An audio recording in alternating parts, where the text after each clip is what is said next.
जटाधर मंगलमय मंगल करना होई नवारंबा।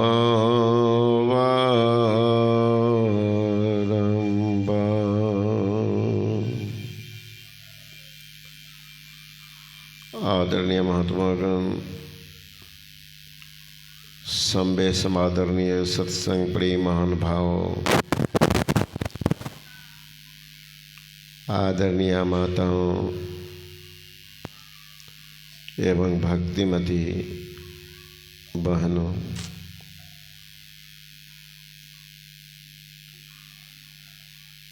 कभी भूल से कम करो, इसको थोड़ा सा कम कर दो साउंड।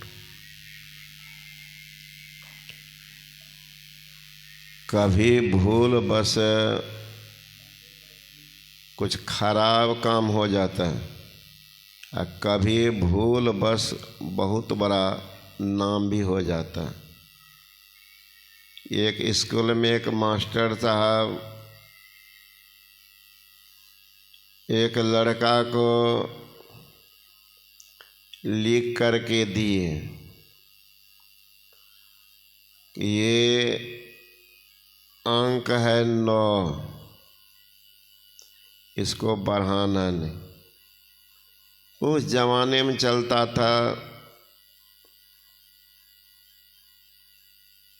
कलम दबात, हम लोग लिखे हुए हैं, बूढ़ा बाबा से तो लिखे होंगे। बाबूजी देते थे बांस का कलम बना करके, तो दबात में गोटी रखते थे, तो फुला करके उससे लिखते थे। तो इंक से जो लिखा ना 9, इधर वो दे दिया 0, 9, 0 में जो इंक दिया था तो हो गया मोटा, मिलाने लगा तो नंबर हो गया 99। कहाँ 9 में फेल कर जाता, 99 में सबसे टॉप ग्रेड में चला गया। तो भूल बस कभी बड़ा काम हो जाता है, नहीं करने पर भी। गुरु नानक दरबार के चौथा गुरु थे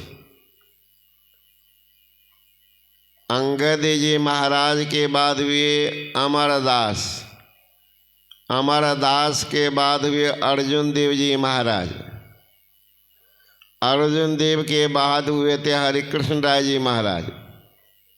उनके समय में एक लड़की गई थी ससुराल, बरसों बीत गई, संतान नहीं हुई, तो घर वाले उनके ससुराल वाले उनको निकाल दिए। निकाल दिए तो आ गई नैहर, आशा रहता, नैहर की आशा बहुत रहती है लड़की सबको, सहारा, यहाँ कुछ होगा तो वहाँ माँ बाप तो सहारा देते ही हैं, भाई तो आधा पर आते हैं, अब हो जाए तो तूफान में ले। कितना हो आप कहिए, कोई पुण्य करता हो, पुण्यात्मा हो, धर्मात्मा हो, तब तक भौजाई भी मानती है। लेकिन हमको तो लगता 80% भौजाई तो ननद को नहीं है मानती। बुरा न मानिए मैं सब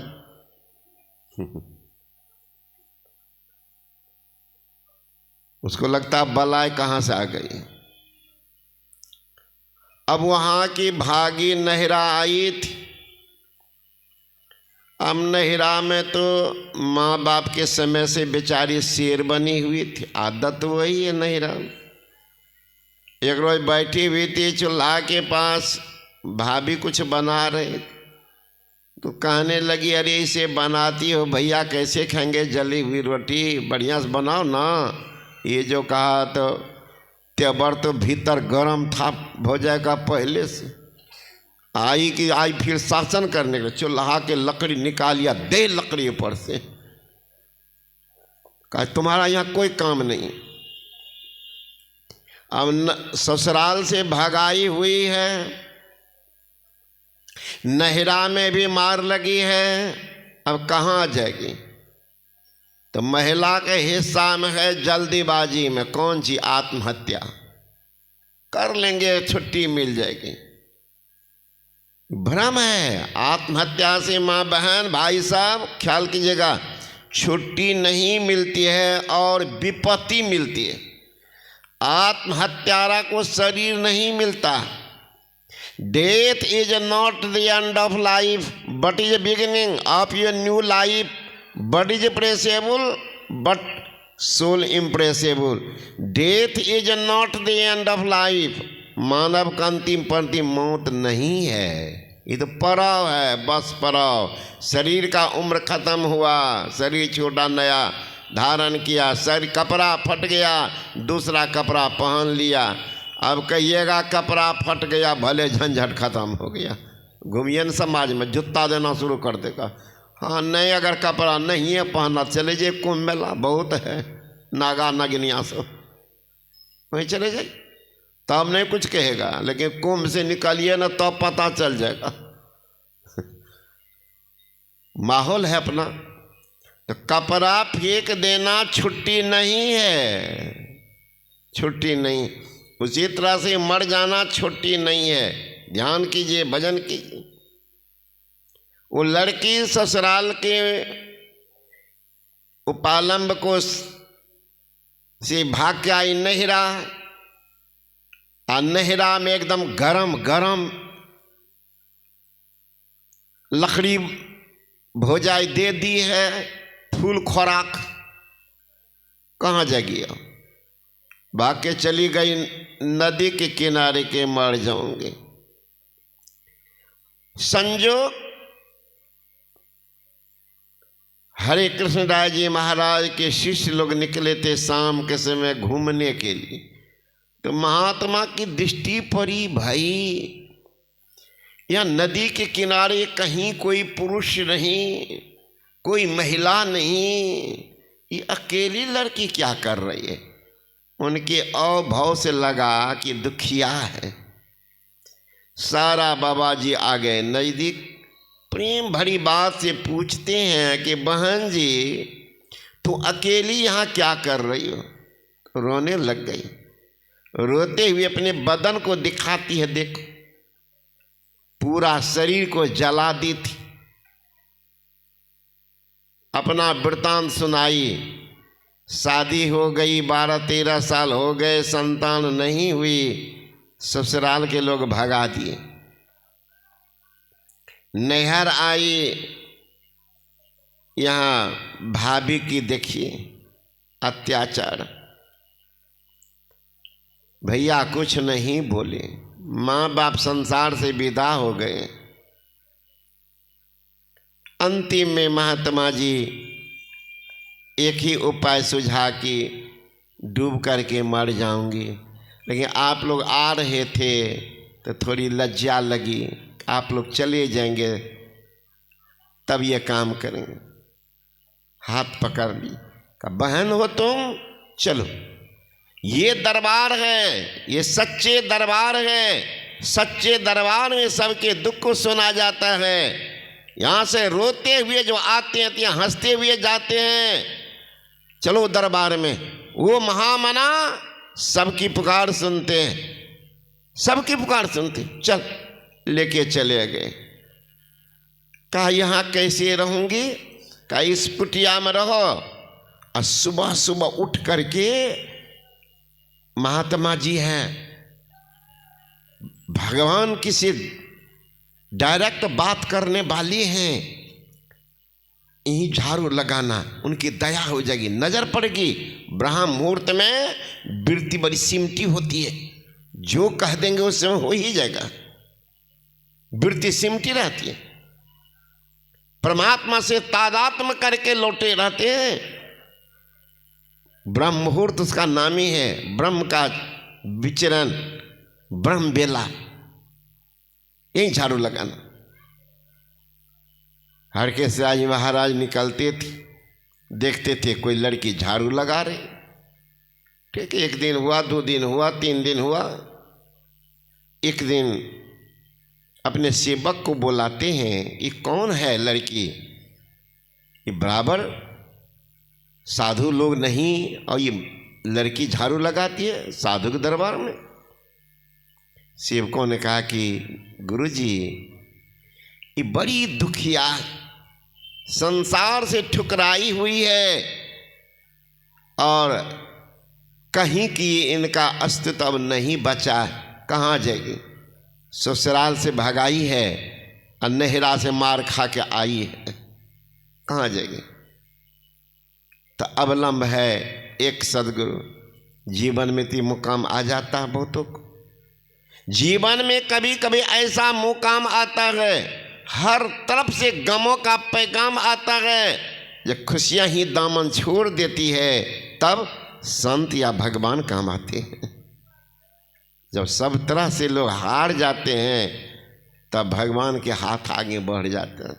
अपना बल जब तक लगाते रहिए तो लगाओ, भगवान का तो खेलो।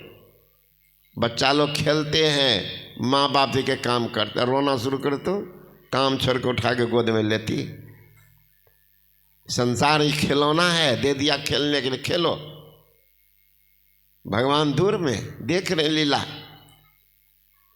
हर तरह से अगर हट जाते हैं तो साथ। सेवकों ने कहा कि दुखिया है आपके दरबार में, झाड़ू लगा रही। चले गए, प्रत्येक दिन घूमने के लिए जाते थे घोड़ा पर चढ़ के। लौट के आए, गए अपने ध्यान कक्ष में बैठ कर के ध्यान करते, तो उस फरिश्ता ईश्वर परमात्मा की एक पुकार सुन लिए। कहा उस लड़की को चले जाने के लिए, उसको 3 जन्म तक संतान नहीं है, कह दो। सेवक को बुलाए, कहा सुनो इस लड़के को चले जाने के लिए। क्यों गुरुदेव? उसको 3 जन्म तक संतान नहीं है, को चले जाने के। सेवक लोग चालाकी किए। अफसर की बात चपरासियों जानता, किरानियों जानता है, किस मुहूर्त में ये कैसे होते हैं, सारा चीज जानता रहता है, हर चीज। हम लोग तो रहते थे कुप्पा घाट में, देखते थे गुरु महाराज जी के सानिध्य सौभाग्य से मिला था। गुरु पूर्णिमा जयंती में बिगड़ जाते थे गुरु महाराज। तो बाहरी आदमी को रहता, बाप रे बाप, गुरु महाराज बिगड़ल से नहीं जाए उन्हें। आ गुरु महाराज हंसने लगते थे, नहीं डांटते ना तो नोचिए के खा जाएगा। अब देख लीजिए, हम लोग जानते थे तो लीला उनकी। तो सोचा अगर ये कह देंगे लड़की को तो मर जाएगी। उनको कहा सेवकों ने कि बहन जी, गुरु महाराज तुम पर मेहरबान हैं, एक काम करो, गुरु जी कह रहे हैं कि उनको संतान नहीं है, सीधी बात। हाँ, तुम एक कागज ले लो, कलम ले लो, वो निकलेंगे घूमने के लिए, घूमने के लिए निकलेंगे तो उस समय तो चरण में गिर जाना। वो तो कह ही देंगे तुम चले जाओ यहाँ से, तुम्हारी संतान नहीं है, तो तुम कागज कलम दे देना। जब आप परमात्मा से बात करके कह रहे हैं, हे महाराज अगर आप लिख दोगे संतान तो वो नहीं मिटेंगे, आपके बात में ताकत है, आप उनसे लिखवा दीजिए, दे देना। आए हरे कृष्ण राय जी महाराज, घोड़ा का एक नाल चढ़ते हैं और तब न कूद करके उस पर एक पैर दिए थे, तब तक ये दुखिया पहुंच गई, चरण पकड़ ली। कही बाबा जी जानकारी मिली मुझे संतान नहीं है। कहाँ? तो आप तो किन्हीं से बात करके कह रहे, देख करके कह रहे। कहाँ बाबा, जब वहाँ की बात आप यहाँ कह रहे हो तो यहाँ के बात वहाँ भी कह देना कि मैं लिख दिया था। तो एक लिख दो, कम से कम एक लिख दो बाबा, कम से एक लिख दो, कागज हाथ में कलम पकड़ा दी, कहीं एक लिख दो, कम से कम एक भी संतान। जो ही एक लिखना शुरू किए, घोड़ा पर उठा दिया। जो ही घोड़ा पर उठाया तो एक घूम करके 7 हो गया। कहा जा बेटा, इसी जन्म में 7 पुत्र होगा तुमको।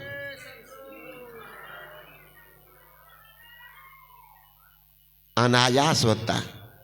मुझे जानकारी नहीं थी कि कुमारशाही ब्रह्मचारी के बगल में ये नहीं जानकारी हमको। वह शिव नारायणपुर तरफ है तो वहाँ दे देंगे प्रोग्राम, फिर ब्रह्मचारी, तब यहाँ से देवघर का प्रोग्राम है, जिला अधिवेशन है वहाँ। हमें क्या मालूम को 2 किलोमीटर, अगर पहले जान जाती थी प्रोग्राम नहीं देते। और ब्रह्मचारी तुम्हें तो हम एक तरह से बुझिए, हम निर्णय लिए थे कि जीवन में नहीं जाएंगे, कुछ कारण बस। तो पिरपैती में सत्संग हुआ, वहाँ के बहुत सूझबूझ वाला नौजवान, जो मैंने कहा वैसा वो किया। तब गांव वाले वहाँ के, उनका ससुराल भी है न, तोहफा में कहा कि बाबा जी अब भी तो दीजिएगा। मैंने कहा कि पत्थर भी पिघलता, हम थोड़े पत्थर हैं। तो मैंने कहा ठीक है, इस बार देखें। मैं तो देख रहा था, पहले घूमो न चारों दुनिया, सब बाबा जी के देख लेना। एक के चावल खाते रहिएगा, नहीं पता चलेगा। बाबा साहिब स्वामी महाराज सुने होंगे उनके प्रवचन को। अगर रावण नहीं होता तो राम को कोई नहीं जानता, कंस नहीं होता तो कृष्ण कोई नहीं जानता, अगर सब रामे राम हो जाता तो असली राम कौन पता चलता भी? तो अयोध्या के राजा दशरथ के पुत्र को कौन जानता? अगर सब कृष्ण हो जाता तो कंस को कौन जानता? एक तो अत्याचारी होता। सब बाबा जी को सुनते हैं तबे न बोलते हैं कि हे फलना बढ़िया बोलने, सुभाष बा कते सुंदर बोले छे, तो सुनते हैं तब न। अब बोलने नहीं दीजिएगा तो सुनेगा, तो जांच कीजिएगा। तो मेरे मन में आई कि थोड़ा होइए जा कुछ दिन तक, नहीं तो अभी मुझे नहीं कहना चाहिए। अगर मैं जाते रहता तो मंदिर कब बन गया होता, क्योंकि कितना मंदिर में ये लाइव चल रहा है, ये दुनिया भर सुनते, चोरा करके नहीं, छिप करके हम यहाँ मंच पर कोई नहीं जाना, सो बात नहीं है। अगर जो बोलेंगे यहाँ क्या, दिल्ली पंजाब हरियाणा सब जगह लोग बैठ करके सुन रहा है, लाखों आदमी सुनता होगा इसमें, तो गलत फलत नहीं बोलते।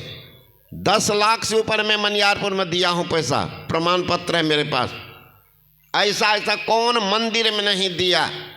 ये कौन 2-4 लाख का था, वो मेरे लिए तो ऐसे चुटकी का कम था। लेकिन गांव वाला से निकल हवा निकलने देते हैं पहले पूरा, नहीं तो क्या से क्या बन गया होता। तो फिर जो भी हो, तो मेरे इस बार भी समझिए महाराज मेरी तबीयत खराब हो गई। मैंने कहा ये स्वामी कमलानंद बाबा बड़े अच्छे महात्मा, सज्जन भी है। आज को तो डिमांड वाला महात्मा जब ये आएगा तो एगो डिमांड रख देगा।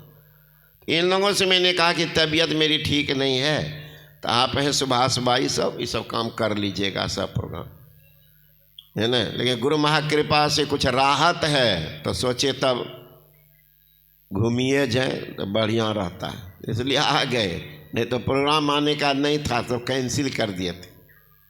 ब्रह्मचारी वाले तो गए भी थे आश्रम 3 को, मेरा जन्मदिन था वही मनाने के लिए, तो उन लोग को मान गए भी गए थे वो। मैंने कहा कि सुनिए इसी मेरे नहीं बाप कोई बात नहीं, इनको भेज दीजिएगा, आपकी तबीयत ठीक नहीं है। तो गुरु महाराज की विशेष कृपा होती है, कभी कभी भिट्टो पावक। यहाँ सत्संग का आयन हुआ है। भगवान बुद्ध ने कहा गहकारक दिठोसी पुनगे हंगना काहसी, सब बाते फासुगा भग्गा, गह कुटंग विसंखितंग विसंखार गतंग चित्तंग तनहा न ख मज्जगा। एक गृह के निर्माण करने वाले मैंने जो देख लिया।